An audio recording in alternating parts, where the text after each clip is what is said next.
The discovery. The ancient ruins stretched before them like broken teeth against the alien sky. Nalia Chen adjusted her scanner, watching the energy reading spike erratically as her boots crunched over debris that had lain undisturbed for millennia. At 20, she was the youngest scout in the Federated Colonies Exploration Division, but her instincts had kept her alive on 17 different worlds. "Commander Torres, I'm picking up something unusual," she whispered into her comm unit, her voice barely audible over the wind that howled through the crumbling archways. "Define unusual, Chen," came the gruff reply. "We've got orbital command breathing down our necks for results." Nalia crept deeper into the ruins, her flashlight cutting through shadows that seemed to writhe and dance. The walls were covered in intricate carvings that hurt to look at directly, as if they existed in more dimensions than her eyes could process. Her scanner went wild as she approached a central chamber.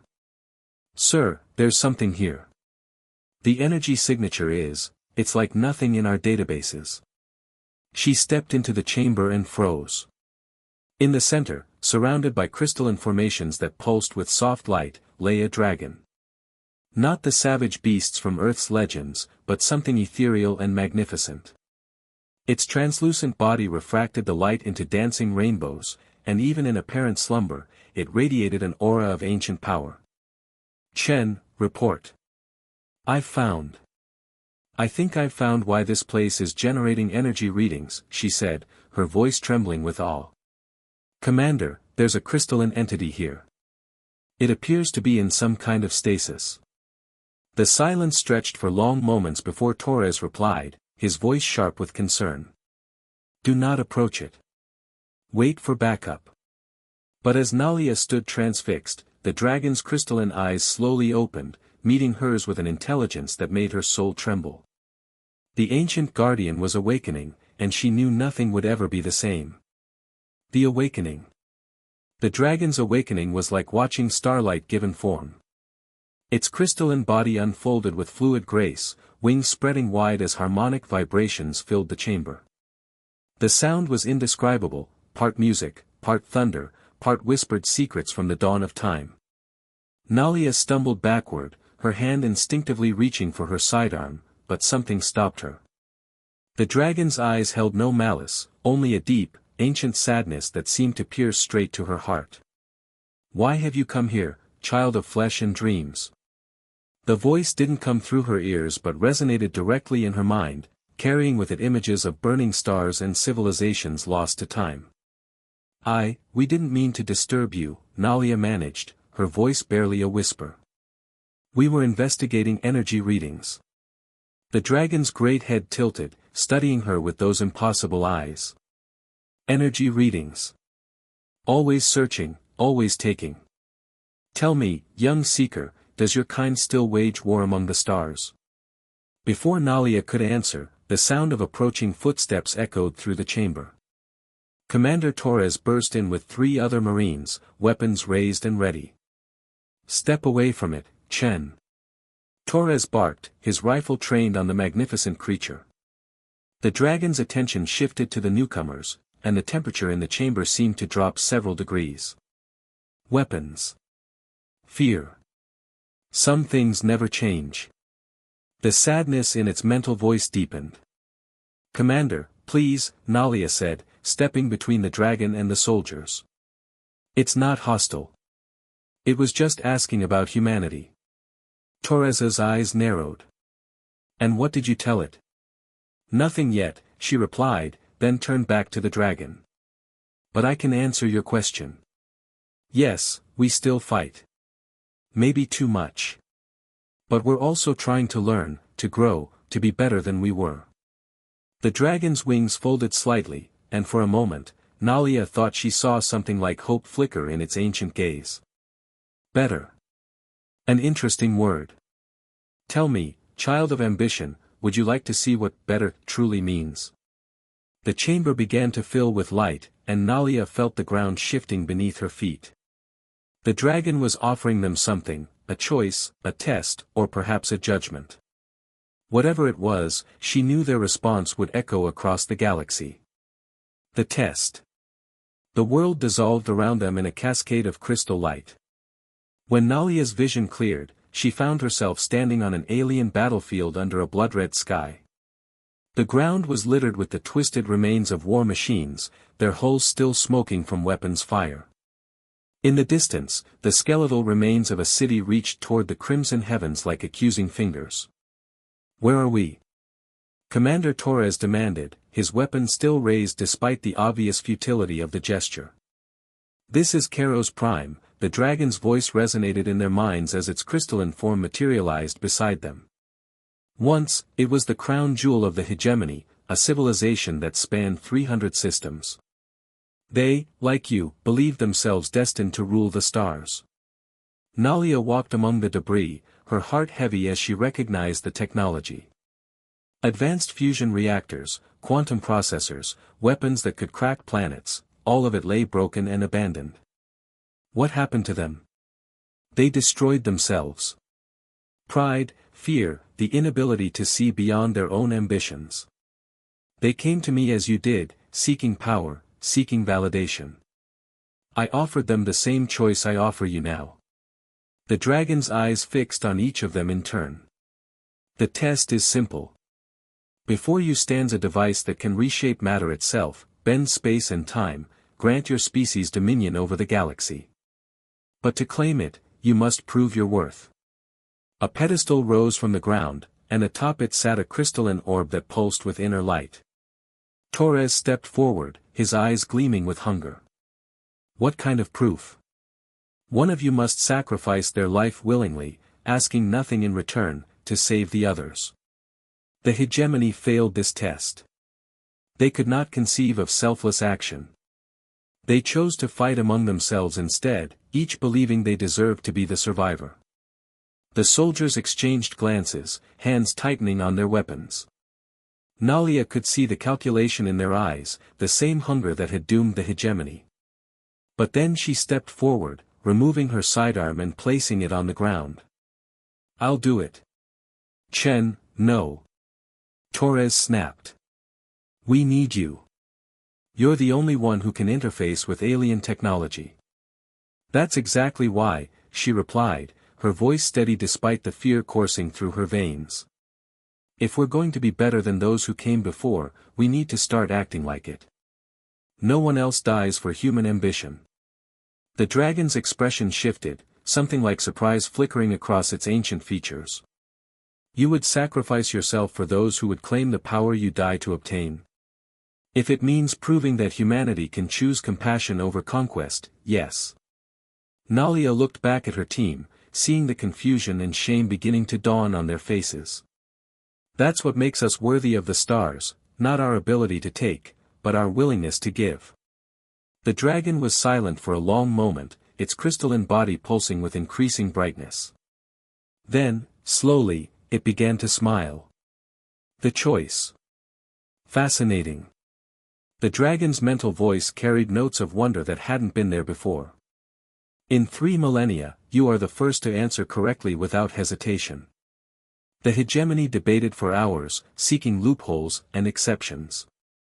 But you simply chose to give." The battlefield around them began to shift and change, the broken machinery dissolving into particles of light that swirled upward like inverse snow. The blood-red sky lightened to a soft blue, and where destruction had reigned, gardens began to bloom. "What's happening?" Torres asked, his weapon finally lowering as he stared in amazement at the transformation. "This is what Kairos Prime could have been," the dragon explained, its form becoming more luminous as the world brightened. "What any world could become when its people choose growth over domination. The test was never about dying, young seeker. It was about proving that your species has evolved beyond the need for such choices." Nalia felt tears streaming down her face as she watched a civilization reborn in light and hope. But the others who came before, they failed. They failed because they saw only power to be claimed, not wisdom to be earned. They could not imagine a universe where strength comes from lifting others up rather than tearing them down. The dragon's great head lowered until it was level with Nalia's. "But you have given me something I had not felt in eons. Hope." The crystalline orb on the pedestal pulsed once more, then dissolved into streams of light that flowed toward each of the humans. Nalia felt the knowledge entering her mind, not weapons or tools of conquest, but understanding. How to heal worlds damaged by war. How to bridge the gaps between species. How to turn the vast emptiness of space into a garden of cooperation. This is what we're giving you, she whispered, her voice filled with awe. Not giving. Sharing. The wisdom of the ancients, passed down through those who prove themselves worthy guardians rather than conquerors. You will return to your people, and you will teach them what you have learned. Some will listen. Others will not. But the seed has been planted. Commander Torres stepped forward, his expression humbled. And if we fail? If humanity doesn't change? The dragon's eyes reflected infinite sadness and infinite patience. Then another will come, as you came. And another after that. Hope is patient, and redemption is always possible for those who choose it. The light around them began to intensify, and Nalia felt herself being pulled back toward reality. But as the vision faded, she carried with her the weight of a sacred trust, and the knowledge that the galaxy's future now rested in humanity's hands. The future. 5 years had passed since the discovery at the ruins. Nalia stood on the observation deck of the newly constructed Harmony Station, watching as ships from dozens of different species docked at the massive orbital platform. The station hung in space like a jewel, its bioluminescent gardens visible through transparent aluminum walls that sparkled with their own inner light. The Altarian delegation just arrived, her assistant, Marcus, reported. They're requesting a meeting about the terraforming project on Kepler 442b. Nalia nodded, her attention still focused on the view outside. Each ship represented a species that had once been suspicious of humanity's intentions, but now worked alongside them to heal the wounds left by centuries of galactic conflict. The knowledge the dragon had shared hadn't just changed humanity, it had changed everything. Director Chen. Marcus's voice brought her back to the present. The council is waiting. She smiled, remembering the young scout who had stumbled into that ancient chamber half a decade ago. The title still felt strange, but the responsibility it carried felt right. As the first director of Galactic Restoration, she had helped establish healing centers on 47 worlds, mediated peace between 3 warring species, and watched humanity transform from conquerors to gardeners. The council chamber was filled with representatives from across the galaxy, crystalline beings from the Veil Nebula, gaseous entities from the Andromeda systems, and even a few species humanity had once considered enemies. At the center of the room stood a holographic display showing the current projects, dead worlds being brought back to life, refugee populations being relocated to restored planets, and former battlefields being transformed into parks and memorials. The quarterly reports are encouraging, announced Kethmar, the insectoid representative from the Hive worlds. War refugees have decreased by 30%, and 12 former conflict zones have been successfully converted to agricultural colonies. Nalia stood, her voice carrying the quiet authority she'd learned from the dragon. It's a good start, but we can't become complacent. There are still those who believe strength comes from domination rather than cooperation. We've received reports of pirate fleets in the Outer Rim, and the consortium is still pushing for territorial expansion. What do you recommend? Asked Veltar, the ethereal being whose species communicated through color changes in their luminescent skin. We stay true to what we've learned. We don't fight unless we absolutely must, and when we do, we fight to protect, not to conquer. The dragon's wisdom wasn't just about choosing sacrifice, it was about choosing the harder path, every single time. As the meeting continued, Nalia found her thoughts drifting back to that ancient chamber. The dragon had vanished after their encounter, but she sometimes felt its presence in quiet moments, a gentle reminder that the galaxy was vast, full of wonders and wisdom for those patient enough to seek it. Later, alone in her quarters, she recorded her daily log entry: the universe is not conquered by force, but by compassion. Not claimed through strength, but shared through understanding. We are not the masters of the stars, we are their gardeners, their healers, their humble servants. And in that service, we find our true purpose. Outside her window, the stars wheeled in their ancient dance, and somewhere among them, she knew, other young explorers were making their own discoveries, their own choices between conquest and compassion. The dragon's test was eternal, offered to each generation that reached for the stars. But for the first time in galactic history, it seemed that someone had passed. Nalia smiled, closed her log, and prepared for another day of building the future, one choice, one act of compassion, one moment of wisdom at a time. The galaxy was vast, but it was also full of hope. And hope, she had learned, was the most powerful force in the universe. The end.